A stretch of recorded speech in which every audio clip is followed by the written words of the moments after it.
Bienvenidos a un nuevo vídeo. Vamos a empezar el tema de las sonometrías y en concreto vamos a ver hoy la perspectiva isométrica. Bueno, vamos a hacer una pequeña introducción con el fundamento de este sistema. Este sistema es un sistema de dibujo en 3 dimensiones y tenemos 3 direcciones del espacio que denominaremos ejes, X, Y, Z. ¿Vale? Tenemos aquí, veis, el eje X, el eje Y, el eje Z. Los tres son perpendiculares entre sí, es decir, el X con el Y con el Z y el Z con el X. Esto se denomina un triedro, sería como la esquina de la habitación, la esquina que veis arriba, ¿vale? Donde se encuentran dos paredes con el techo, pues eso, justo, eso es un triedro. En la perspectiva isométrica lo que hacemos es inclinar con respecto a un plano, ¿vale? Este plano que denominamos plano del cuadro, inclinamos todos los ejes el mismo ángulo, ¿vale? Este ángulo de aquí que es 35 grados con 16 minutos. ¿Vale? Cuando están todos inclinados, al hacer la proyección de todo este sistema sobre el plano, ¿veis? Obtenemos los ejes proyectados y los ángulos que se forman entre cada eje son el mismo. Por lo tanto, como se forman 3 ángulos y en total serían 360, pues entre cada eje se forman 120 grados.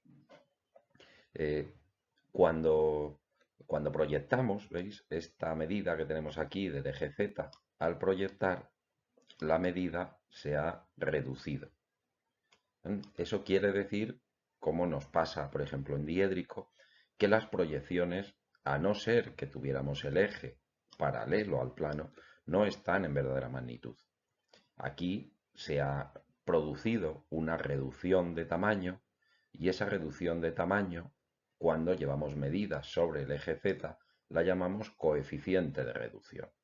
¿Vale? Ese coeficiente de reducción, o E sub X, como los tres ejes están inclinados el mismo ángulo con respecto al plano del cuadro, en los tres ejes se produce la misma reducción. Hay que aplicar el mismo coeficiente.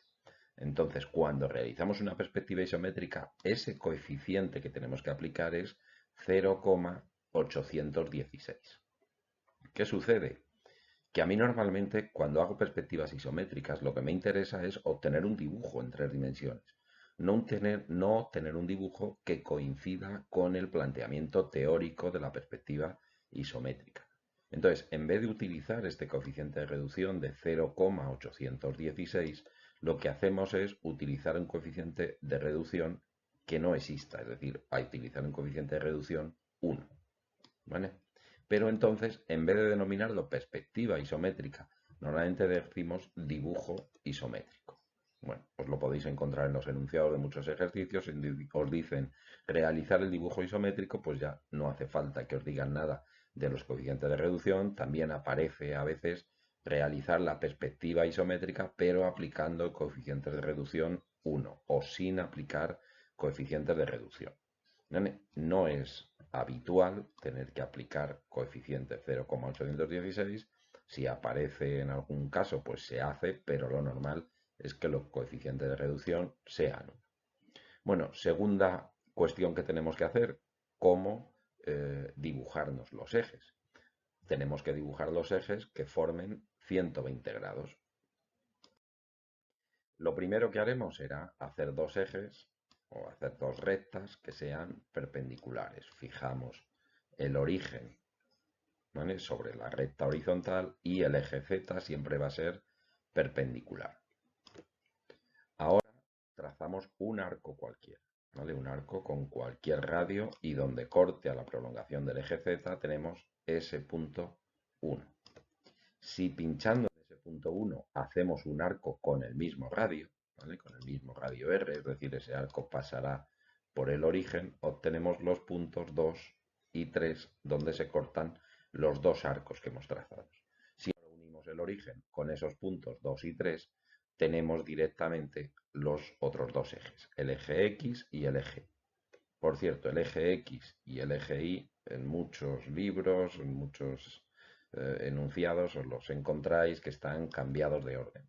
Da lo mismo cómo les llamemos, en qué orden les llamemos, ¿vale? Aquí están nombrados en sentido horario, el sentido de las agujas del reloj, pero muchas veces solo os encontráis nombrados en sentido antihorario. ¿Vale? Da igual, lo importante es que yo tenga claro cuáles son mis ejes y da lo mismo cómo les nombre. Bien, este trazado de los ejes también lo podemos hacer con escuadra y cartabón. ¿Vale? Solo tendríamos que hacer coincidir uno de los catetos de la escuadra con el eje Z y colocar el cartabón apoyado y veis este ángulo de 90 más este ángulo que se forma aquí de 30 nos daría el ángulo de 120, ¿vale? Si el cartabón lo colocamos justo girado, obtendríamos el otro eje, ¿vale? Lo podemos hacer con el compás, como lo hemos visto, o utilizar la escuadra y el cartabón, como lo acabamos de hacer. Y con eso, ¿vale? Tendríamos trazados los ejes. Bueno, esta introducción, ¿vale? Nos permite primero saber si tengo que utilizar o no los coeficientes de reducción y luego dibujar los ejes. Cada vez que vayamos a hacer una perspectiva isométrica o un dibujo isométrico, tendremos que tener claras estas dos cosas, los ejes y los coeficientes de reducción. Y a partir de ahí ya podremos empezar a representar cualquier figura, que eso es lo que haremos en el siguiente vídeo. Venga, hasta el siguiente.